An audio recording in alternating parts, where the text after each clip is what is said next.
Това беше ченгето, който се чете вътре вестник в парка. В парка, в народа.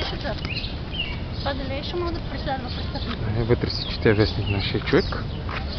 Да, Понеже има страшно много работа и си чете нашия човек вестниците. Тук е от другата страна на езерото. Сега да видим парка така. Много ми Давай. Да, сега ще ги видим. Там има много хубави сгради. Това са тия двете там, да видим, че тук до сега валя. Да, минаваме миличко. Ето го езерото долу, много да се вижда. Не го виждаме вече. С някакъв шадраван тук готни. Това вечерно време свети, е много готно. Много е готно. Погледни пейки, човек няма щупени пейки.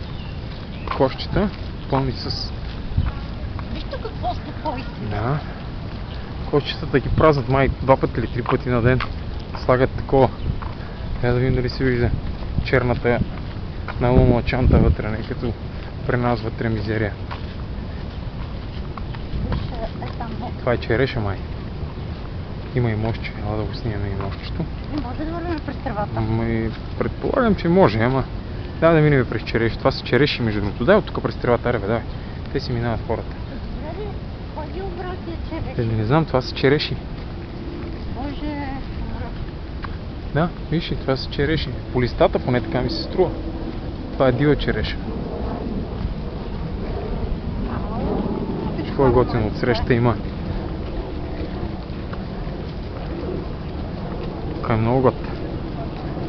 Много. Там отсреща някакви са застанали. Риба ли ловят тия ли? Само стоят и гледат. Мисля, че риболова е забране. Ловят риба ми отсреща двамата. Виж колко хубав Да, моста. това е мостчето, където минахме оня ден с Милена, да. Там от другата страна е това. Ресторант. Сградите големите.